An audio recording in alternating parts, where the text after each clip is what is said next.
Imagine two people. Both make the same salary. Both are careful with money. Both manage to save a few $100s every single month. At the end of 30 years, one of them is sitting on hundreds of thousands of dollars. The other, not even close.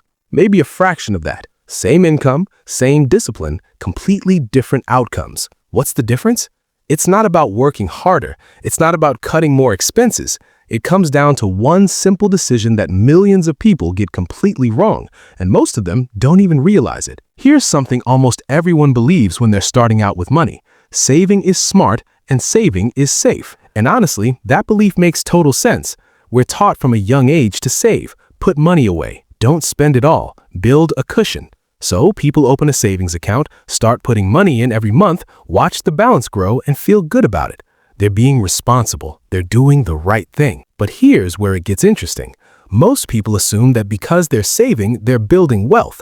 And that's the part that isn't quite true. Saving money is not the same thing as growing money. And the difference between those two ideas is massive, especially when you zoom out over decades. Let's start with the concept that quietly eats your money every single year, whether you notice it or not. Inflation. Inflation basically means that over time, the same amount of money buys you less. A coffee that costs $3 today might cost $4 or $5 in 10 years. Everything gradually gets more expensive. Historically, inflation runs at around 2 to 3% per year.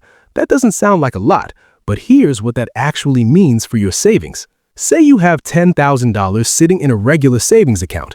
A high-yield savings account today might give you around 4 or 5% interest, which sounds decent, right?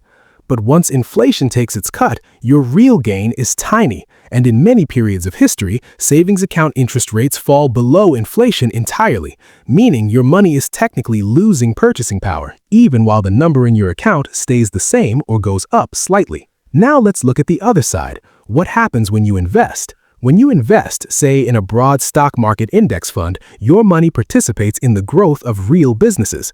Historically, the stock market has returned an average of around 8 to 10% per year over the long run.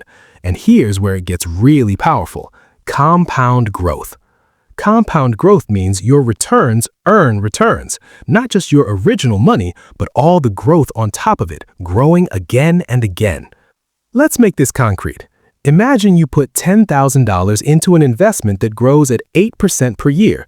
After 10 years, that's not $18,000, it's around $21,000.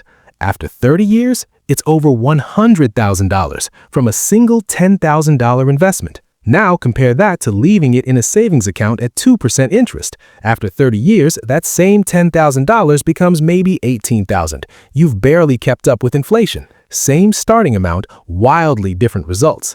That gap is what people miss. So if investing is so much more powerful than saving, why do so many people still just save? The first reason is something called loss aversion. Humans are wired to feel the pain of losing money roughly twice as strongly as the pleasure of gaining the same amount. Losing $100 hurts more than winning $100 feels good. And investing feels risky. The market goes up and down. You can watch your balance drop in the short term. That feeling is genuinely uncomfortable. Savings accounts never go down. The number only goes up. The second reason is present bias. We're naturally better at thinking about today than thinking about 30 years from now. The comfort of seeing a stable, growing savings account today is very real. The payoff from investing is abstract and distant. It's like choosing between a guaranteed slice of pizza now versus a whole pizza in 3 years. Even if 3 years is clearly the better deal, your brain wants the slice now. And the third reason, complexity. Investing feels complicated. There's a whole vocabulary: ETFs, index funds, portfolios, diversification. For someone who just wants to do the right thing with their money, all of that feels like a wall. So people default to saving. It's simple, familiar, and feels responsible.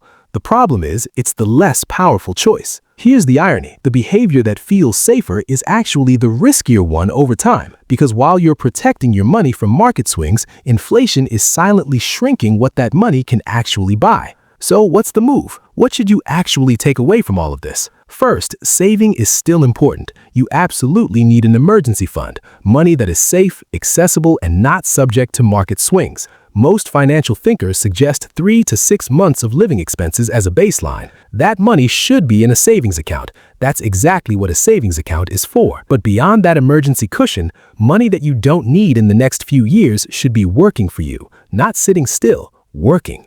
You don't need to become an expert. You don't need to pick individual stocks or understand every nuance of the market.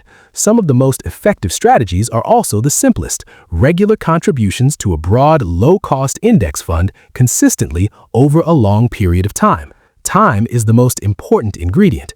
The earlier you start, the more runway compound growth has to do its thing. Starting at 25 versus starting at 35 makes an enormous difference by the time you're 65. And here's something worth sitting with. Doing nothing is also a choice. Keeping money in a savings account and calling it a day, that's a decision with real financial consequences. It's just a quiet one. The goal isn't to stop saving. It's to understand that saving is the floor, not the ceiling. Investing is how you build above it. Most people are trying to be responsible with money. They save diligently, they spend carefully, they do everything they were taught to do, and they still wonder decades later why they don't have the wealth they expected. The answer is usually not effort, it's not discipline, it's that they optimized for the feeling of safety rather than the reality of growth. Saving feels safe, investing feels uncertain, but uncertainty, when it's managed wisely and given enough time, is how wealth actually gets built. Your money is either working for you or it's slowly being outpaced by a world that keeps getting more expensive. The question isn't whether you should invest. The question is, what's stopping you from starting? This video is for educational and informational purposes only and should not be considered financial advice. All opinions expressed are based on personal research and experience. Investing and saving decisions should be made based on your individual financial situation, goals, and risk tolerance. Investing involves risk, including the potential loss of principal. Past performance does not guarantee future results. Before making any financial decisions, you should conduct your own research or consult with a licensed financial advisor. We are not responsible for any financial gains or losses resulting from actions taken based on this video.